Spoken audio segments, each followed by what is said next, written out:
आजकल इंडिया में जहाँ देखो वहाँ G20 के चर्चे हो रहे हैं। आपको पता है G20 क्या है? G20 19 देशों के साथ एक यूरोपियन यूनियन का ग्रुप है।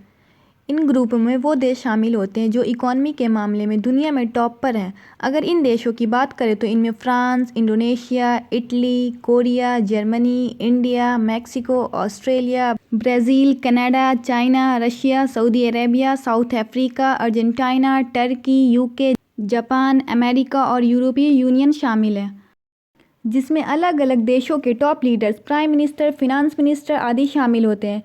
इनमें मंत्री स्थल की बैठक में गवर्नर, मंत्री आदि हिस्सा लेते हैं। इस मंच का अहम काम आर्थिक सहयोग है, जिसमें शामिल होने वाले देशों की कुल जीडीपी दुनिया भर के देशों की 80% है। ये देश मिलकर न सिर्फ ग्लोबल इकॉनमी पर काम करते हैं बल्कि आर्थिक स्थिरता और जलवायु परिवर्तन और हेल्थ से जुड़े मुद्दे पर भी बात करते हैं। अहम उद्देश्य ये है कि आर्थिक स्थिति को कंट्रोल रखना है।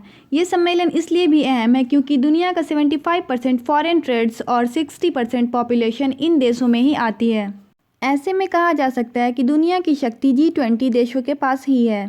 हर साल अलग अलग देश के पास इसकी मेज़बानी रखी जाती है और इसका आयोजन करने वाले देश पिछले और आगामी मेज़बान के साथ मिलकर काम करते हैं। इस बार इसकी मेज़बानी भारत कर रहा है, इसलिए बाकी की 19 कंट्रीज़ भारत आएंगी। उदयपुर में इंडिया की पहली G20 मीटिंग हुई थी। G20 के अध्यक्षता के दौरान इंडिया 55 स्थानों पर 32 विभिन्न सेक्टरों में लगभग 200 बैठकों का आयोजन करेगा, जिसमें कुछ बैठकें जम्मू एंड कश्मीर में भी होगी। और ये एक बहुत बड़ी बात है क्योंकि इससे जम्मू एंड कश्मीर को लेकर पूरी दुनिया में एक संदेश जाएगा। G20 की पहली बैठक दिसंबर के फर्स्ट वीक में उदयपुर में हुई थी। G20 को दुनिया के सबसे शक्तिशाली समूहों में से एक माना जाता है। G20 की स्थापना 1999 में हुई थी और उस समय इसका मकसद इसके सदस्य देशों में आर्थिक स्थिरता को बनाए रखना था।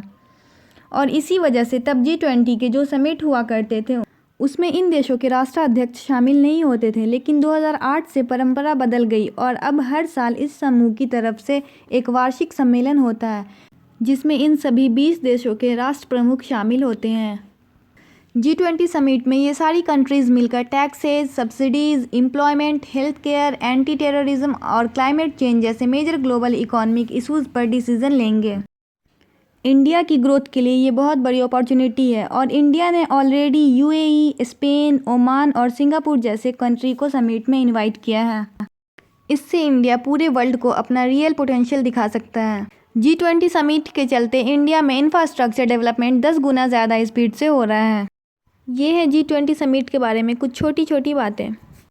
मिलती हूँ मैं नेक्स्ट वीडियो में, तब तक के लिए बाय बाय।